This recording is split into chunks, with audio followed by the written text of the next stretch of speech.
In today's tech video, we're going to unbox and set up the LG B6 and give you a closer look at everything it has to offer.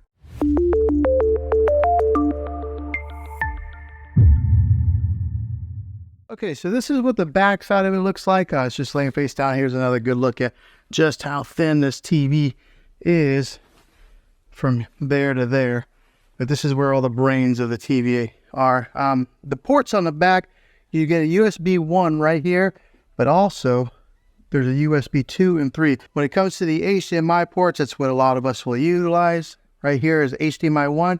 There is your eARC HDMI, so if you are a gamer, that's where you're going to want to plug into right there. It's got a third HDMI hookup there, and then right there is a fourth HDMI. Also, it's got a spot for you to hook up your antenna if you're still doing that. Right there's your LAN port to hook up your Ethernet cable, a digital optical out, and then right here are an audio to hook up like some, it looks like it shows a picture of headphones. Here's a SBC only. So over here on this side is the power cable that is attached.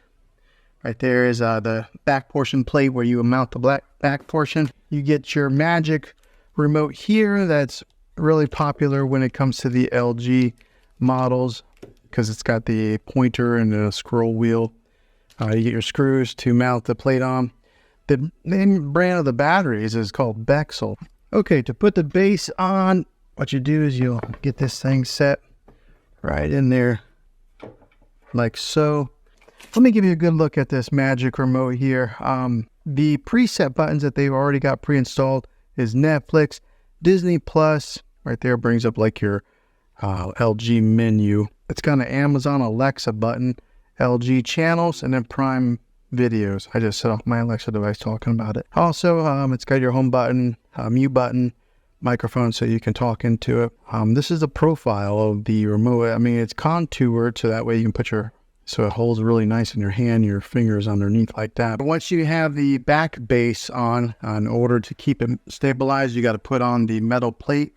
Now the way to do this is you got the front of it here, you just kind of angle it and then position it just like that. Now there are 3 screw holes here to keep a watch on, so you're going to want to align the plate so that those 3 holes match up there, then screw your screws right in here to stabilize that plate. Okay, I will be honest with you guys, LG did not make that easy to put those screws in there. So LG, if you watch this, you might want to improve the engineering on this and make those screws a little bit easier to get into there. You just constantly screw, and it's hard to find the hole on there. They don't match up very well, so be prepared to get a little frustrated. Position it.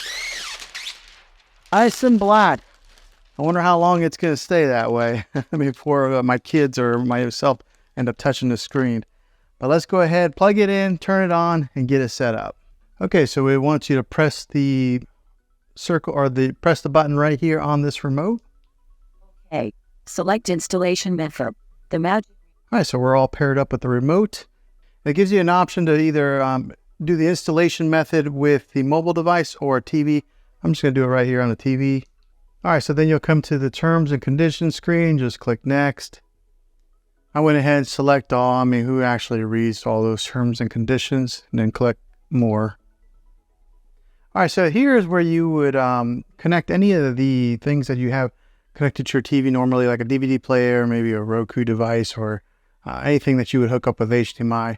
You would then get it connected to your TV and then click next. Okay, so the only thing I hooked up was a Roku device. As soon as I did it, it automatically recognized that it was an HDMI 1 and it named it Roku. So if you are hooking up like a PlayStation or Xbox, you would then hook that up now. And it looks like my Magic wand just got recognized on here. The Magic mouse or whatever they call this. So that way you can scroll around and do it that way. All right, so if you do have a TV antenna, you can get it hooked up right here. And when you hook it up through your coax cable. I do not have it, so I'm just going to go ahead and click next. All right, so if you don't have a TV or if you don't have any kind of cable or antenna hookup, you just go, I don't have TV service, and then you click next there. You enter in your zip code, Why? I don't know why, but they ask for it. All right, so also, if you don't want to use the wand or the mouse on there, which, to be honest, I don't know that I'm a big fan of it. You can actually just go ahead and click down and use the regular remote while you're pushing in the buttons. I prefer that. You may prefer the mouse. It's all based on preference. Okay, here it asks you for the TV type, whether you would put it on a stand or if you have it wall mounted. I put mine on a stand.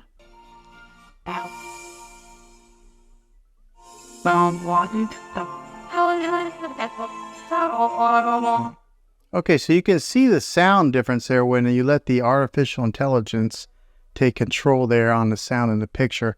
It boosted the sound whenever I let it do the sound. I didn't really tell a difference on the picture quite yet. Okay, so if you have an LG account, this is where you would then sign in here. If you don't, you would then create one.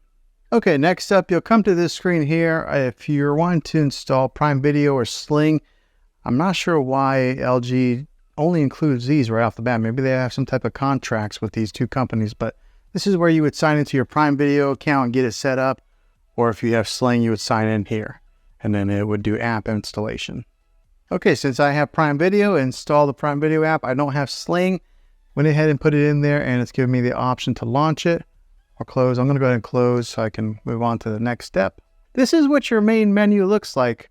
Again, the magic wand automatically comes on, but it does have, this is what the new web OS that LG is offering now has. So if you look on the bottom, this is your home dashboard, connection guide. This is Apple AirPlay, where you would then connect your iPhone or your iPad or maybe even a Mac to your TV. This is a live TV input. This is where I have my Roku device hooked up to HDMI 1. Optical, this is if you hook up a sound bar or something to it. And then here's your user guide. Over here on the app list, this is some of the apps that come pre-installed. Comes with Netflix. I installed the Prime Video.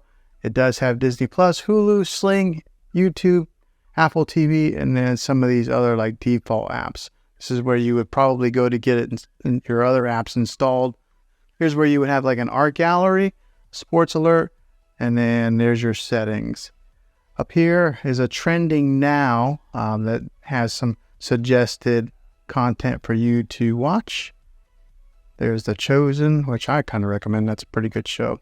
Here's Discovery Plus. I was kind of wondering if the LG did have Discovery Plus, but right there it is.